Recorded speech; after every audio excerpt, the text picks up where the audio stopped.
यहाँ तक कि गर्भवती औरतों तक को उन पे हमले किए गए, छोटे छोटे बच्चों को पीटकर मार डाला गया।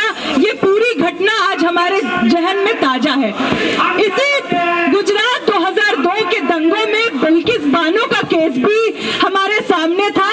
बिल्किस बानो ने सालों साल संघर्ष करके, सालों साल लड़ाई लड़के इस पूरे देश की न्याय व्यवस्था से लड़के इन बलात्कारियों, हत्यारों को सलाखों के पीछे पहुंचाने का काम किया था।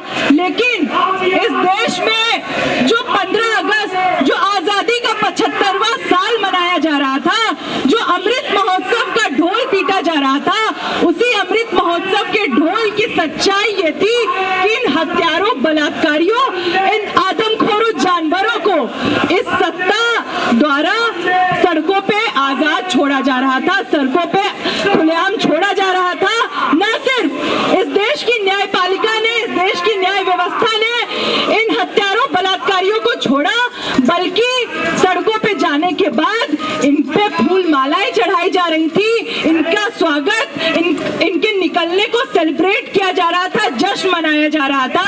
ये महज आज हमारे सामने कोई पहली घटना नहीं है। आप सबको भी याद होगा कठुआ, उन्नाव, हाथरस जैसी वो तमाम घटनाएं। कठुआ में 6 साल की बच्ची के साथ रेप होता है और यही वो पार्टी है, भाजपा और आरएसएस के लोगों द्वारा बलात्कारियों के समर्थन में सड़कों पे तिरंगा यात्रा निकाली जाती है, तिरंगे की रैली निकाली जाती है। उन्नाव में कुलदीप सिंह सेंगर को बचाने के लिए यही पार्टी पूरे जी जान से अपनी पूरी ताकत लगा देती है। हाथरस की घटना भी यही हमारे सामने बता रही है। ये वो पार्टी है जिसमें आधे से ज्यादा इनके नेता मंत्री के ऊपर ऐसे भयंकर रेप और मर्डर के चार्जेस हैं और वो हमारे पर बैठ के हमारा शासन कर रहे हैं। यही नरेंद्र मोदी, अमित शाह गुजरात 2002 दंगों के आरोपी हैं, जो आज हमारे देश में बात करते हैं 15 अगस्त पे लाल किले से जाके स्त्रियों की आजादी की, महिला सशक्तिकरण की, बेटी बचाओ बेटी पढ़ाओ की। यही वो लोग हैं जिन्होंने गुजरात 2002 में बिल्किस बानो और न जाने कितने ही ऐसे महिलाओं के साथ ऐसे जघन्य अपराध किए, ऐसे कुकर्म किए। इन नर पिशाचों को, इन जानवरों को आज हमारे देश में जो जगह होनी चाहिए वो इनकी जगह सलाखों के पीछे होनी चाहिए। लेकिन ये लोग सड़कों पे आजाद किए जा रहे हैं क्योंकि इनको सत्ता का पूरा संरक्षण प्राप्त है। ये जो सत्ता में बैठी सरकार है आज ऐसे लोगों को लगातार ही बचाने का काम कर रही है। ये वो लोग हैं जो मानते हैं, जो खुलेआम मानते हैं। आप इनका मनुस्मृति मानने वाले ये लोग ये बात कहते हैं कि स्त्रियां तो मर्दों की पैरों की जूती होती हैं। स्त्रियों की कोई स्वतंत्रता नहीं होनी चाहिए क्योंकि वो तो मर्दों के नीचे हमेशा ही गुलामी और चूल्हे चौखट करने के लिए ही पैदा हुई है। ये वो लोग हैं जो खुलेआम इस बात को लिखते हैं, बताते हैं कि बलात्कार करना अपने शत्रुओं पे विजय पाना है।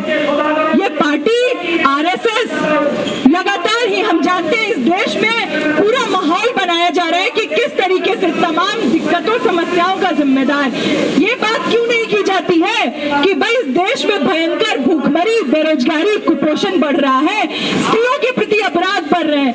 आज का अखबार उठा करके देखिए, आज के अखबार में भी ये खबर है कि स्त्रियों के खिलाफ जो अपराध बढ़ रहे हैं वो लगातार पिछले 8 साल में कितनी तेजी से बढ़े हैं, कितनी तेजी से बढ़े हैं। इस पे कोई बात नहीं होगी, इस पे बात नहीं होगी कि क्या हुआ हर साल 2 करोड़ रोजगार पैदा करने के वायदों का, क्या हुआ तमाम ऐसे वायदे कि महिला सशक्तिकरण के, क्या हुए उन वायदों को। इस पे कोई बात नहीं होती है, बल्कि लगातार जब हम ये सवाल करते हैं कि आज हमें चाहिए रोजगार, चाहिए शिक्षा का अधिकार चाहिए, तो हमें बताया जाता है इन तमाम दिक्कतों के दोषी एक समुदाय है, एक अल्पसंख्यक समुदाय है। सारा समस्या समस्याओं का जड़ उस पर फोड़ के धर्म के नाम पे, जाति के नाम पे हमें आपस में बांटकर हमारे सामने से असल मुद्दों को गायब किया जाता है। यही वो भाजपा आरएसएस के लोग इन तमाम असल मुद्दों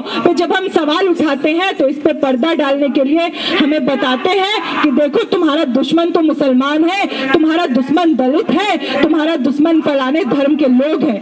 ये वो लोग हैं जो एक धर्म को, जाति को शत्रु के तौर पर पेश करके और उन पर आजादी, उन पर विजय पाने के लिए बलात्कार तक को ये जस्टिफाई करते हैं, मर्डर को जस्टिफाई करते हैं, बच्चों के मर्डर को ये जस्टिफाई करते हैं। ये वो लोग हैं, ये उनकी मानसिकता है।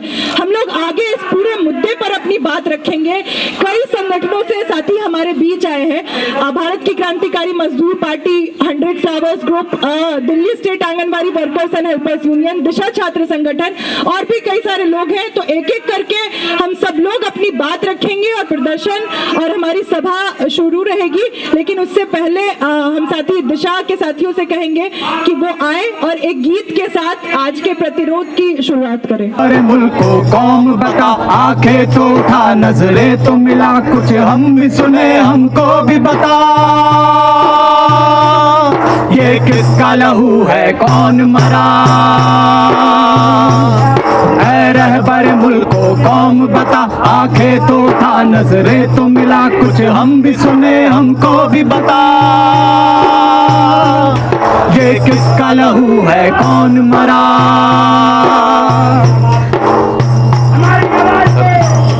धरती की सुलगती छाती पर बेचैन शरारे पूछते हैं, हम लोग जिन्हें अपना न सके वे खून के धारे पूछते हैं।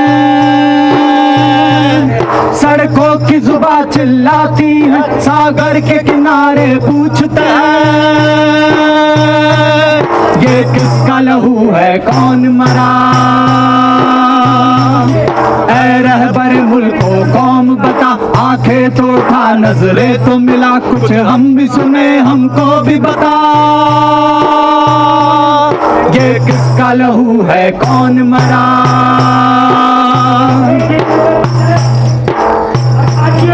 ऐ अज़्म फना देने वालों, पैगाम वफा देने वालों, अब आग से क्यों कतराते हो, मौजों को हवा देने वालों। तूफान से अब क्यों डरते हो, शोलों को हवा देने वालों। क्या भूल गए अपना नारा? ये किसका लहू है, कौन मरा? ऐ रहबर मुल्क को कौम बता, आंखें तो उठा, नजरें तो मिला, कुछ हम भी सुने, हमको भी बता। ये किसका लहू है, कौन मरा?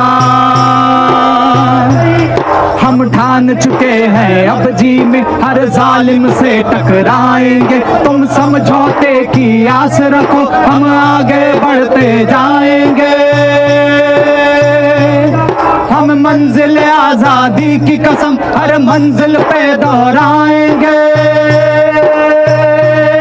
ये किसका लहू है, कौन मरा? ऐ रहबर मुल्क को कौम बता, आंखें तो उठा, नजरें तो मिला, कुछ हम भी सुने, हमको भी बता। ये किसका लहू है, कौन मरा? ये किसका लहू है, कौन मरा?